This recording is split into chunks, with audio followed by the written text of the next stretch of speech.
बच्चों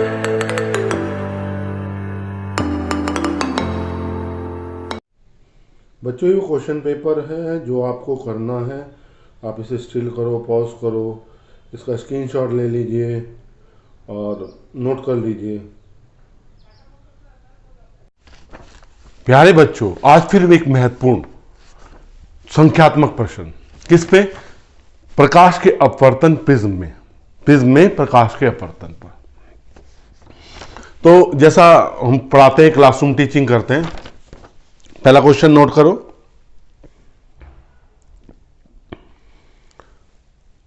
एक प्रकाश की किरण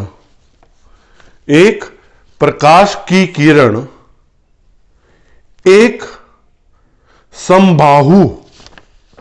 समबाहु प्रिज्म से इस प्रकार गुजरती है कि आपतन कोण तथा निर्गमन कोण बराबर हैं। आपतन कोण प्रिज्म कोण का 3/4 गुना है। आपतन कोण प्रिज्म कोण का 3/4 गुना है। विचलन कोण ज्ञात कीजिए। क्या ज्ञात करना है हमें? विचलन कोण ज्ञात कीजिए। प्रश्न 1 क्या क्या दिया है हमें? हमें दिया है समबाहु त्रिभुज। बच्चों, समबाहु त्रिभुज के लिए जो प्रिज्म कोण होता है वो कितना होता है? 60 डिग्री। इसकी सभी भुजाएं बराबर होती है तो अंदर के कोण भी क्या होते हैं? बराबर होते हैं। इसने कहा आपतन कोण निर्गमन कोण के बराबर है और 3/4 क्या है? प्रिज्म कोण 3/4। तो I1 is equal to I2 3/4 into 60 degree. I1 कितना हो गया आपके पास? 3/4 गुना है तो ये हो जाएगा 6×18 180 डिग्री बटे 4। ये हो गया 4 चौक 16, 4 पंजे 20, 45 degree. I1 is equal to I2। हमारे पास विचलन कोण का एक सूत्र होता है, delta is equal to I1 plus I2 minus A. आपने पढ़ा होगा ये सूत्र। I1 कितना है? 45, I2 भी 45, माइनस 60 डिग्री।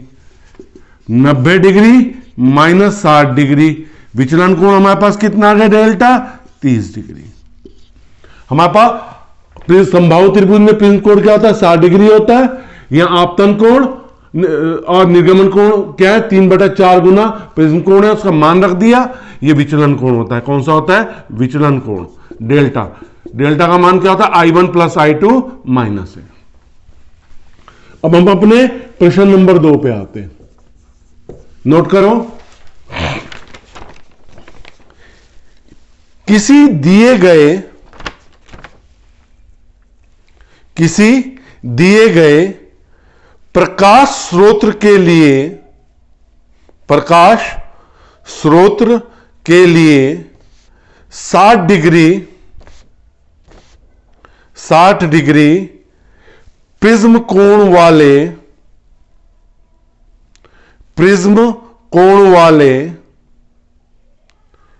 प्रिज्म के लिए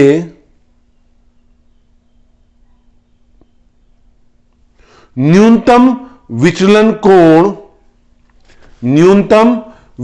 कोण 30 डिग्री है। क्या है? 30 डिग्री है। प्रिज्म के पदार्थ का अपवर्तनांक क्या है? प्रिज्म के पदार्थ का अपवर्तनांक क्या है? देखो इधर हमें क्या क्या दिया है। हमें दे रखा है प्रिज्म कोण ए 60 डिग्री। न्यूनतम विचलन कोण डेल्टा एम कितना दे रखा है 30 डिग्री। हमारे पास एक सूत्र होता है mu is equal to sine A plus delta M upon 2 upon sine A by 2। तो ये कितना हो जाएगा sine A 60 degree plus 30 degree बटे 2 डिवाइडेड बाय साइन 60 डिग्री बटे 2। तो म्यू कितना हो गया साइन 90 डिग्री बटे साइन 30 डिग्री।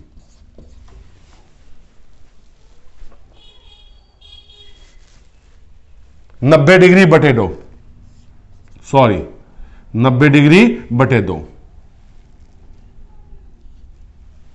तो क्या हो गया म्यू साइन 45 डिग्री बटे साइन 30 डिग्री।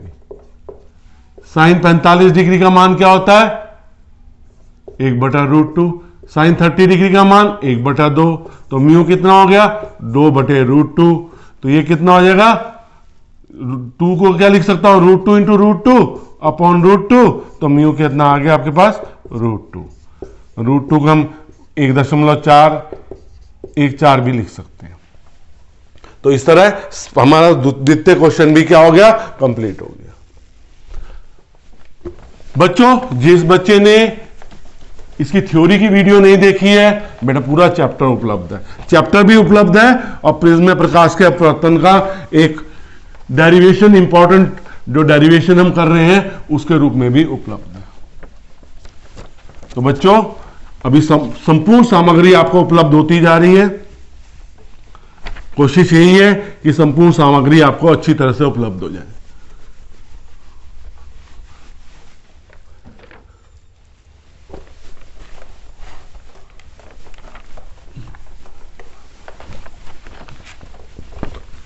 अब हम प्रश्न नंबर 3 की ओर बढ़ रहे हैं अपने।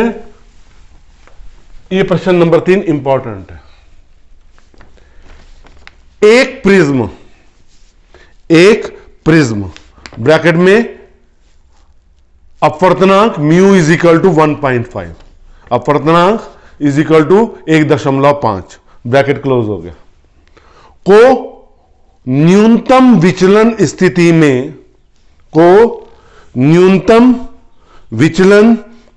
में रखा जाता है।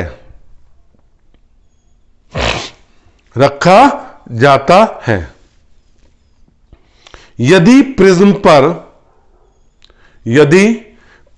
पर प्रकाश की किरण 30 डिग्री कोण पर, यदि प्रिज्म पर प्रकाश की किरण 30 डिग्री कोण पर आपतित होती है,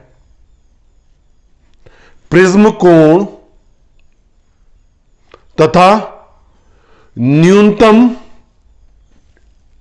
विचलन कोण,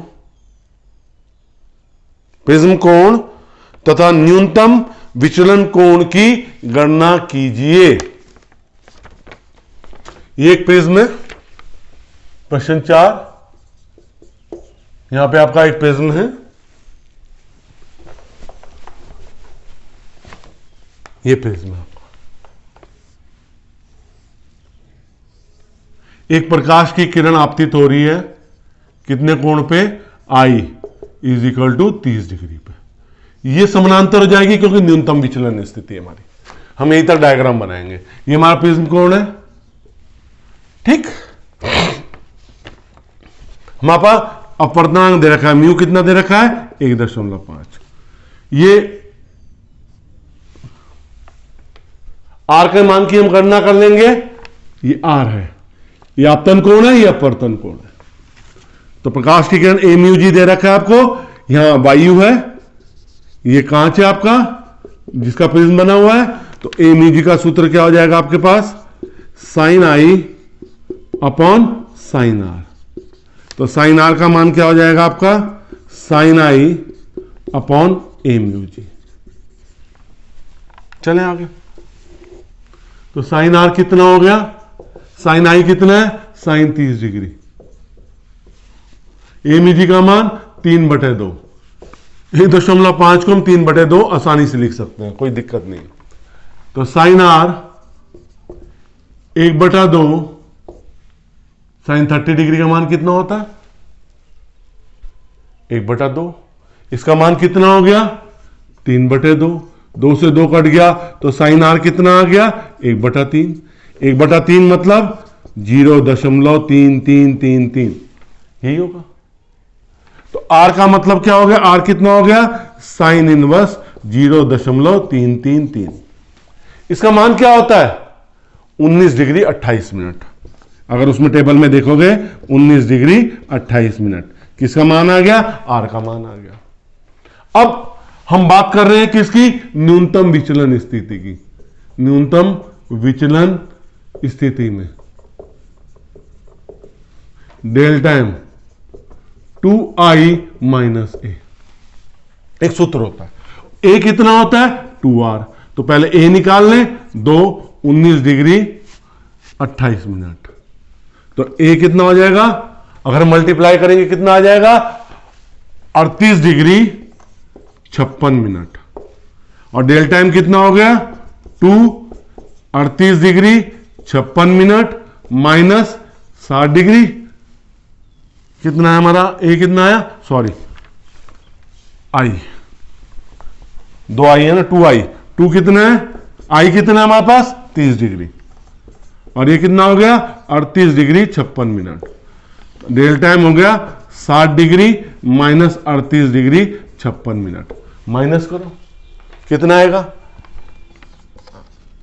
21 डिग्री और कितना आ जाएगा आपका? 4 मिनट। ये न्यूनतम विचलन को। बच्चों इंपॉर्टेंट क्वेश्चन इसलिए है, इसमें सारे सूत्र यूज हो रहे हैं। प्रकाश की किरण यहां से आपतित हुई थी, फिर अपवर्तित हुई। न्यूनतम विचलन स्थिति में ये जो अपवर्तित किरण होती है प्रिज्म के अंदर, वो आधार के क्या होती है? समानांतर होती है। अब हम आते हैं अपने चौथे क्वेश्चन पे। सॉरी, ये तीसरा क्वेश्चन था, अब हम चौथे क्वेश्चन पे आएंगे।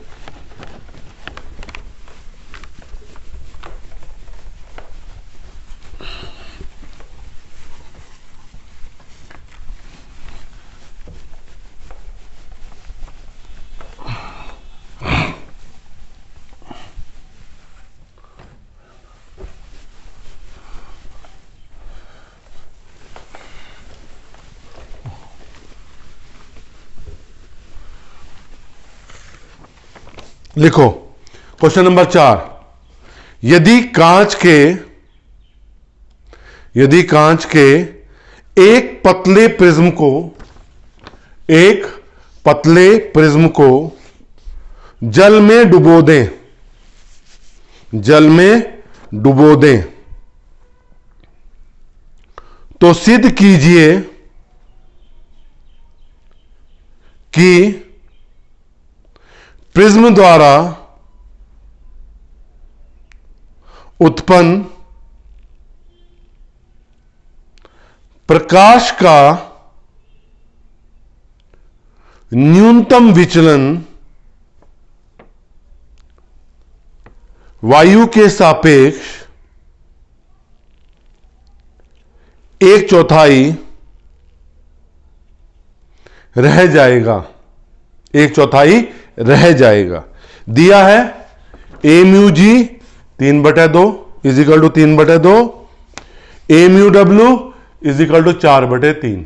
4/3। Question 4 solution. हमें दे रखा है ए म्यू जी कितना दे रखा है? हमें 3/2। और ए म्यू डब्ल्यू कितना दे रखा है? 4/3। पतले प्रिज्म के लिए हमारे पास एक सूत्र होता है। पतले प्रिज्म के लिए delta is equal to mu -1a। ठीक है, सूत्र है हमारे पास। तो वायु में कितना हो जाएगा? किसमें? वायु में delta a is equal to a mu g -1a। A mu g कितना है हमारे पास? 3/2 -1/a। तो delta a is equal to A/2। अब जल में हमने प्रिज्म को किस में डुबो दिया? जल में डुबो दिया। ये प्रिज्म हमारा, पहला प्रिज्म वायु में था, तो हम क्या निकालेंगे अब? डब्ल्यू म्यू जी। डब्ल्यू म्यू जी क्या होगा हमारे पास? ए mu ji upon a mu W. W mu ji, A mu g कितना हो गया? 3/2 और डब्ल्यू ए म्यू डब्ल्यू 4/3, तो ये हो गया डब्ल्यू म्यू जी हो गया आपका 3 ऊपर गया 9, इसमें आ गया 9/8। तो डेल्टा डब्ल्यू कितना हो जाएगा? W mu g -1 A. तो कितना हो गया? डेल्टा डब्ल्यू 9/8 -1 ए। Delta W is equal to 1/8 A/8। समीकरण 2, ये समीकरण 1। तो delta W upon delta A, A/8 A/2, तो ये क्या बचेगा? 2/8 1/4। तो डेल्टा डब्ल्यू क्या हो गया? 1/4 डेल्टा ए। तो बच्चों इस तरह सिद्ध हो गया कि जो हमने कहा था प्रिज्म द्वारा प्रकाश का न्यूनतम विचलन जो जल में है वो वायु के सापेक्ष 1/4 रह जाएगा। प्यारे बच्चों, आज हमने जो रे ऑप्टिक्स है आपकी, उसके लगभग सभी इंपॉर्टेंट क्वेश्चन कवर कर दिए प्रिज्म के लास्ट इसमें। अभी और इंपॉर्टेंट टॉपिक अगर जब हम एक बार फिर इंपॉर्टेंट टॉपिक सबके कंप्लीट कर लेंगे न्यूमेरिकल, फिर उसके रिवीजन देंगे। तो बच्चों, अगर मेरा पढ़ाना आपको पसंद आ रहा है तो मैं वीडियो को लाइक जरूर कीजिए, शेयर भी कीजिए अपने साथियों के साथ, और सब्सक्राइब नहीं किया तो मेरे चैनल को सब्सक्राइब भी जरूर कीजिए। मैं देख रहा हूँ 25% बच्चे ऐसे हैं जिन्होंने सब्सक्राइब नहीं किया और वीडियो देख रहे हैं। बेटे प्लीज़, सब्सक्रिप्शन मेन होता है, आप सब्सक्राइब जरूर कीजिए। धन्यवाद।